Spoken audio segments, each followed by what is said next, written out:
Ce n'est pas les organisations de droits de l'homme qui gouvernent nos pays.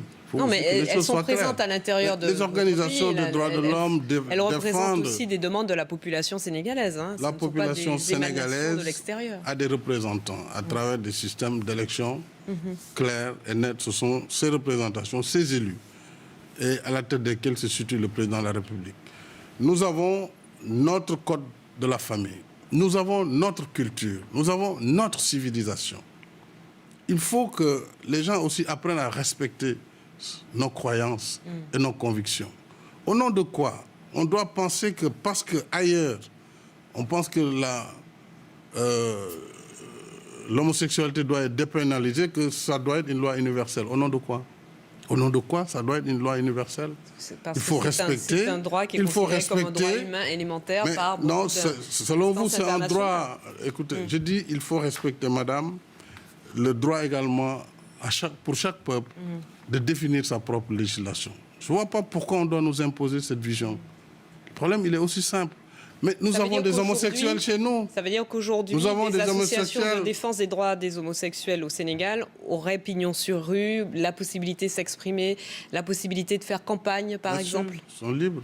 Ils sont libres. Ils sont libres de le faire. Sans aucune difficulté. Sans ça, je ne sais pas s'ils auront des difficultés ou pas. Pas avec le gouvernement, c'est sûr. Mais est-ce qu'ils n'auront pas de difficultés avec la société? Ça, c'est une autre affaire.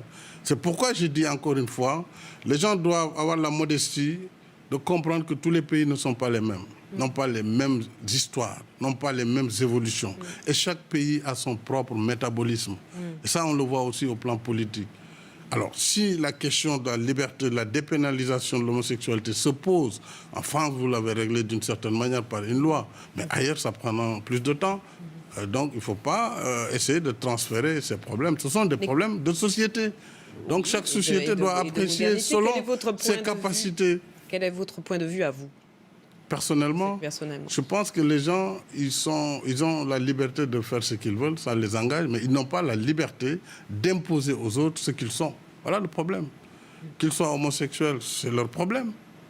C'est pas mon problème. Moi, j'ai pas de problème parce que... Ça peut ne pas être un problème du tout d'ailleurs, hein, ni pour eux, ni pour vous. Mais pourquoi vouloir imposer à tout le monde que les homosexuels doivent défiler, faire des gays parades, etc. C'est là le problème, parce qu'il y aura des réactions immédiatement. D'autres considéreront qu'on est en train de leur imposer un modèle de société. Et donc, les conflits naissent comme ça. Laisser les sociétés, chacune, absorber selon son niveau d'absorption. Mais ne pas essayer de forcer. Et pour la question du droit à l'avortement? Le droit d'avortement est abordé chez nous.